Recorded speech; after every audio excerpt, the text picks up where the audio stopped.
Hello viewers, ఈరోజు tasty chicken curry ఎలా చేయాలో చూద్దామండి. దానికి కావాల్సిన ఇంగ్రీడియంట్స్ ముందుగా చికెన్ని మనం కడుక్కొని దాంట్లో తగినంత పసుపు, కారము, సాల్ట్, అలాగే కసూరి మెంతి వేసుకోవాలండి. కసూరి మెంతి వేయడం వల్ల కూరకి చాలా టేస్ట్ వస్తుందండి. తర్వాత అల్లం వెల్లుల్లి పేస్ట్ వేసుకుందాము. తగినంత వేసుకొని వీటన్నిటిని కూడా కర్రీకి బాగా చికెన్కి పట్టించాలండి. అలా కాసేపు తర్వాత అవి తరిగి పెట్టుకున్నటువంటి ఆనియన్స్, పచ్చిమిర్చి వేసుకోవాలి. అవన్నీ కూడా మ్యాగ్నేట్ చేసుకొని ఉంచుకున్న తర్వాత పొయ్యి మీద గిన్నె పెట్టుకొని తగినంత ఆయిల్ వేసుకొని కూరని తాలింపు చేసుకుందాము. సో నెమ్మదిగా కర్రీని అంతా కూడా కలుపుకొని కాసేపు మగ్గనివ్వాలండి. ఈలోపు దానికి కావాల్సినటువంటి మసాలాను తయారు చేసుకుందాము.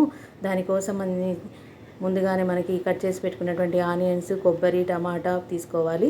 ముందుగా మనము పట్ట, అలాగే లవంగాలు, 4 వెల్లుల్లి, యాలక్కాయ,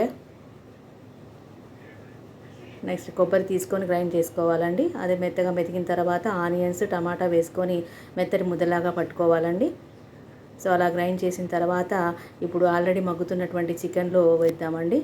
అలా వేసిన తర్వాత దాన్ని మంచిగా కలుపుకొని కర్రీకి పట్టించుకొని కాసేపు మగ్గిన తర్వాత ఆయిల్ పైకి తేలేంత వరకు ఉడికించుకోవాలండి. ఈ గ్రేవీ మనకి సరిపోతుంది. సో దీంట్లో మనకి ధనియాల మసాలా పొడి, అలాగే కొత్తిమీర వేసుకొని దించేసుకోవడమేనండి. టేస్టీ చికెన్ కర్రీ రెడీ అండి.